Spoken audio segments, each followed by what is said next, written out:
নমস্কার বন্ধুরা, আশা করি আপনারা সকলেই ভালো আছেন। ঈশ্বর কথা চ্যানেলের পক্ষ থেকে আপনাদের সকলকে জানাই আমার আন্তরিক প্রীতি, শুভেচ্ছা এবং অভিনন্দন। বন্ধু, আমি গত পর্বে আপনাদের বলেছিলাম দশ অবতারের এক দেবী ধূমাবতী সম্পর্কে। আজ আমি আপনাদের জানাতে চলেছি দশ মহাবিদ্যার এক উল্লেখযোগ্য দেবী বগলামুখী সম্পর্কে। এই দেবী বগলামুখী হলেন দশ মহাবিদ্যার একটা উল্লেখযোগ্য দেবী। আমাদের নিত্যদিনের জীবনের যে অঙ্গাঙ্গিভাবে গ্রহরা জড়িত আছে তার মধ্যে মঙ্গল গ্রহ অন্যতম। স্বয়ং এই মঙ্গল গ্রহ দেবী বগলামুখী ধ্যান করে থাকেন। এই দেবীর যেটা ধ্যান বা মন্ত্রোদ্ধার সেটি আমি প্রথমেই আপনাদের বিস্তারিত জানাই, তারপরে ব্যাখ্যায় যাব। বগলামুখী ধ্যানটি একটু মনোযোগ সহকারে শুনবেন। মধ্যে সুধাদ্রি মণিমণ্ডপ রত্নবেদী সিংহাসন পরিজ্ঞতাং পরিপিত বর্ণাং পীতাম্বরমাল্য বিভূষিতাঙ্গী দেবী নমামি ধৃতমুদ্গর বৈরী যুব্যাম জিহ্বা গমাধ্যায় করেন দেবীং বামেন সত্য পরিপ্রিয় অন্তিম গদাবিঘাতেন চ দক্ষিণেনং পীতাম্বরং রিভুজাং নমামি। এটি হচ্ছে বগলামুখীর ধ্যান। বগলামুখী সাধনা এবং প্রয়োগ সারা ভারতবর্ষে তথা সারা বিশ্বে প্রচলিত। এটা অত্যন্ত ফলপ্রদ, কিন্তু এই প্রয়োগকারীকে অত্যন্ত সাবধানতার সঙ্গে এটা প্রয়োগ করতে হয়। তা না হলে যদি সামান্যতম ত্রুটি হয় তাহলে অশুভ ফল লাভ হয়, শুভ স্থলে অশুভ ফল লাভ হয়। এই জন্য সাধককে খুব সাবধানতার সঙ্গে এটা প্রয়োগ করতে হয়। এই বগলামুখী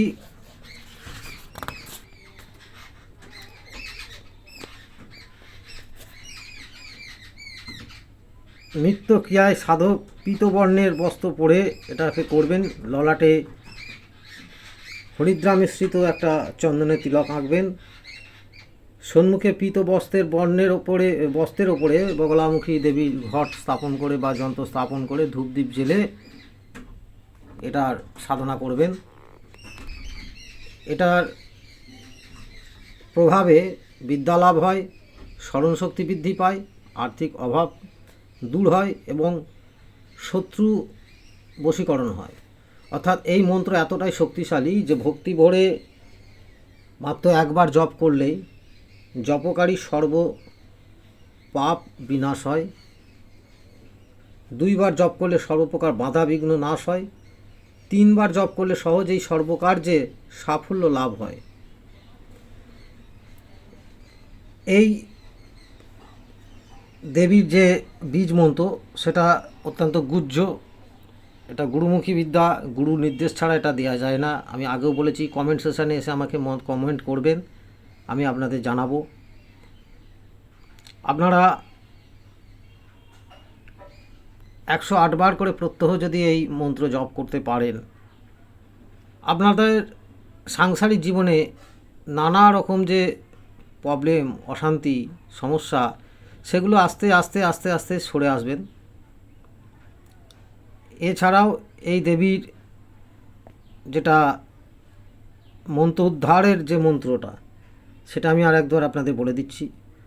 সেটা হচ্ছে প্রণবং স্থিরমাঞ্চ ততশ্চ বগলামুখী তদন্ত সর্বদুষ্টানং তত বাচনমুখস্পদম স্তম্ভয়েতি তত জীবং কিলয়তি পদদ্বয়ম বুদ্ধিনাশয় পশ্চাৎ স্থিরমায়ং সমালিখেত লিখেচ্চ পুনরাঙ্কারং সাহেতি পদমন্তত ষোড়শঙ্করী বিদ্যা সর্বসম্পদকারী মতা। এটা স্তম্ভনের পক্ষে মাত্র 10 বার জপ করলেই এটা দারুণ একটা ফল প্রদান করে থাকে। অর্থাৎ যারা ষটকর্মের ক্রিয়া করে থাকেন তাদের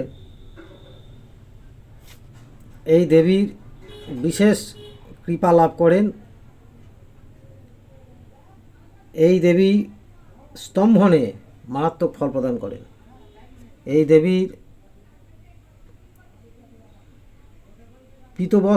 পীতবর্ণের বস্ত্র বা পীতবর্ণের আসন বা পীতবর্ণ রং এই দেবীর খুব পছন্দ। তাই দেবীকে বোঁদের মিঠাই অনেকে ভোগ দেয়, বা যেটা আমাদের ওই কমলা ভোগ যে মিষ্টি বলে সেই মিষ্টি ভোগ দেয়।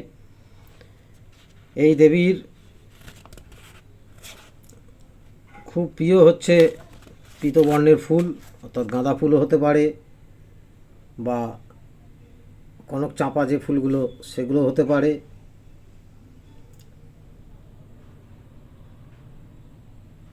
এই দেবীর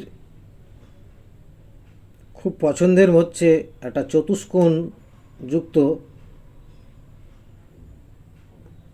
স্বর্ণের পাত, অর্থাৎ সোনার পাত।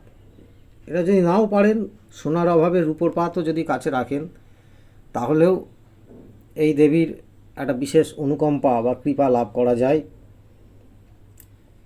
অষ্টগন্ধ বা যেটা আমাদের স্বর্ণচাপা যেটা বলি, সেই স্বর্ণচাপা বৃক্ষের গাছের নিচেই এই দেবীর সাধনা করলে দ্রুত ফল লাভ পাওয়া যায়। এছাড়া এই দেবী যেটা প্রণব উচ্চারণ যেটা হচ্ছে আপনার বন্যী জায়া মন্ত্র, সেটা সেই জায়গাটা আপনারা একটু মাথায় রাখবেন। এই দেবীর অশ্বরী মন্ত্র, এটা মাত্র 10 বার জপ করলেই এই মন্ত্র উদ্ধার হয়। দেবী সাধককে আপনারা দেখতে পাচ্ছেন যে স্ক্রিনে যে ছবিটা দেয়া রয়েছে, তাতে দেবী মানে জিহ্বা, মানে মুদগড় বলে যে আমাদের একটা বিরাট দানব বা দৈত্য ছিল, দেবী তার জিহ্বাটাকে টেনে ধরে রেখেছেন। এটার অর্থ হচ্ছে আমাদের সমাজে যে বসবাসকারী ওই মুদগড় দৈত্য নামক পাপ, শত্রু বা নানা রকম যে বাধাবিঘ্ন আপনাদের আসছে, দেবী সেটাকে ঠিক ওইভাবেই ছবিতে যেমন দেখানো হয়েছে তার জিভ টেনে ধরে রাখে। অর্থাৎ আপনার কোনো ক্ষতি হবে এটা যদি কেউ ভাবে বা করার চেষ্টা করে, আপনি যদি এই দেবীর সাধনা করেন বা এই দেবীকে আপনি তুষ্ট করেন, ওই রকমই ছবিতে আপনি যেরকম দেখছেন ওই রকমই সেই শত্রুর জিহ্বা দেবী টেনে ধরে থাকবেন। অর্থাৎ সে আপনার কোনো ক্ষতি করার চিন্তাও করতে পারবে না। তাই বলি, প্রতিদিনের মতন আপনারা সকলে সুস্থ থাকবেন, ভালো থাকবেন। আমার ভিডিওটাকে মনোযোগ সহকারে দেখবেন, প্রথম থেকে শেষ অবধি টেনে টেনে দেখবেন না, তাহলে কিছু বুঝবেন না। এবং লাইক শেয়ার করবেন, এবং কোনো পয়সা খরচা হবে না। দয়া করে সাবস্ক্রাইব করবেন। আমি আগামী দিনে আরও ভালো ভালো ভিডিও আপনাদের সামনে উপস্থাপনা করব।